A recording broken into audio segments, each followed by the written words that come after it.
Assalamualaikum warahmatullahi wabarakatuh.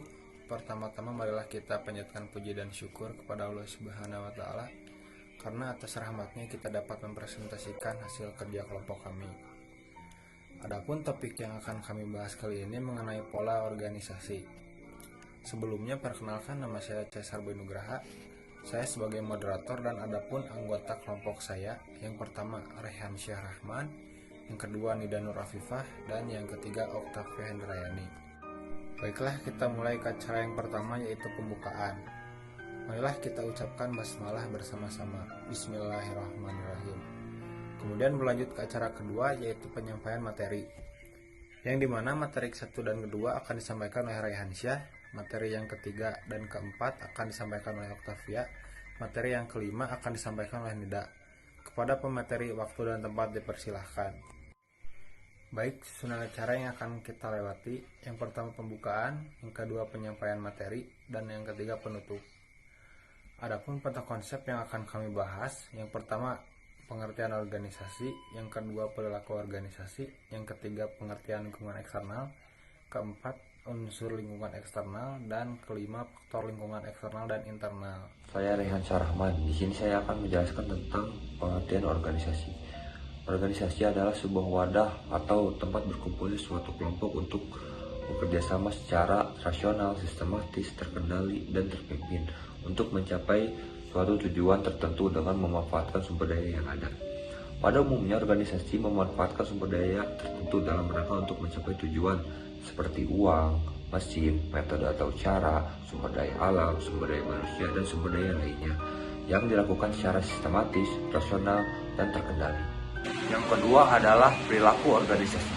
Perilaku organisasi adalah disiplin ilmu yang mempelajari tentang perilaku individu dan suatu kelompok dalam organisasi serta dampak terhadap kinerja, baik kinerja organisasi, kelompok, dan individual. Menurut Toha, suatu studi yang menyangkut aspek-aspek tingkah laku manusia dalam suatu organisasi atau suatu kelompok tertentu. Perkenalkan, nama saya Oktavia Hendrayani. Di sini, saya akan menjelaskan tentang lingkungan eksternal mikro dan lingkungan eksternal makro. Yang pertama, yaitu lingkungan eksternal mikro. Lingkungan eksternal mikro yaitu lingkungan yang mempunyai unsur-unsur yang berpengaruh langsung dalam dunia usaha. Sedangkan lingkungan eksternal makro yaitu lingkungan yang mempunyai unsur-unsur yang berpengaruh tidak langsung dalam dunia usaha. Lalu, di sini saya akan menjelaskan tentang unsur-unsur yang berpengaruh langsung terhadap organisasi. Yang pertama yaitu pesaing.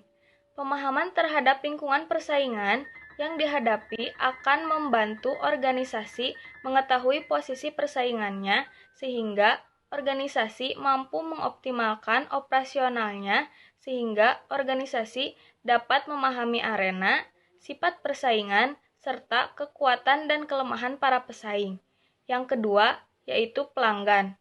Situasi pasar dan langganan sangat mempengaruhi perusahaan dalam menyusun strategi, kebijaksanaan, dan taktik pemasaran. Yang ketiga yaitu pasar tenaga kerja.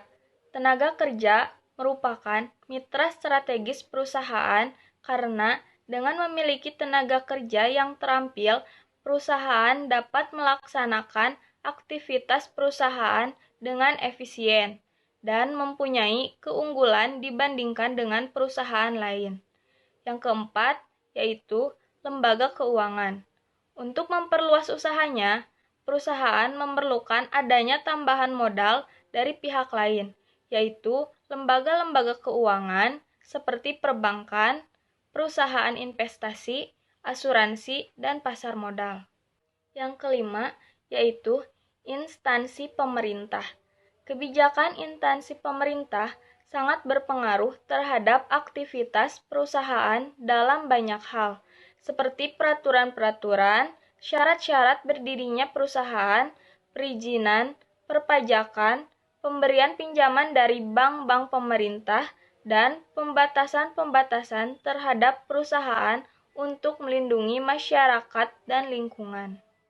Saya akan menjelaskan materi mengenai faktor lingkungan eksternal makro. Yang pertama, kondisi ekonomi. Faktor daya beli masyarakat serta tren belanja mempengaruhi lingkungan pemasaran.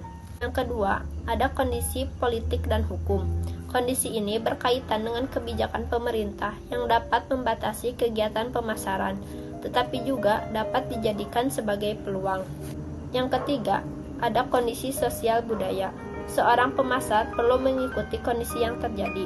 Jika terdapat perubahan, maka harus cepat merespon agar dapat menciptakan sesuatu yang dapat dikonsumsi. Yang keempat, ada kondisi demografi.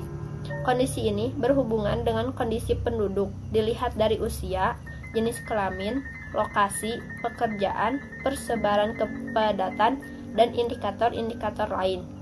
Yang kelima, ada kondisi teknologi, yaitu perubahan teknologi harus disikapi dengan terbuka agar perusahaan dapat beradaptasi dengan cepat dan tepat.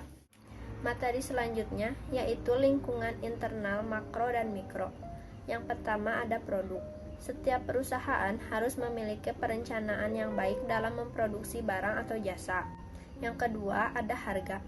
Harga harus ditentukan berdasarkan analisa mendalam, tidak hanya berdasarkan harga pesaing, tapi disesuaikan dengan daya beli target, biaya produksi, dan lain sebagainya. Yang ketiga ada tempat. Maksudnya yaitu di mana sebuah produk dipasarkan. Semakin strategis, maka akan semakin meningkatnya penjualan. Yang terakhir ada promosi. Promosi adalah strategi yang digunakan untuk mengenalkan produk ke pasar.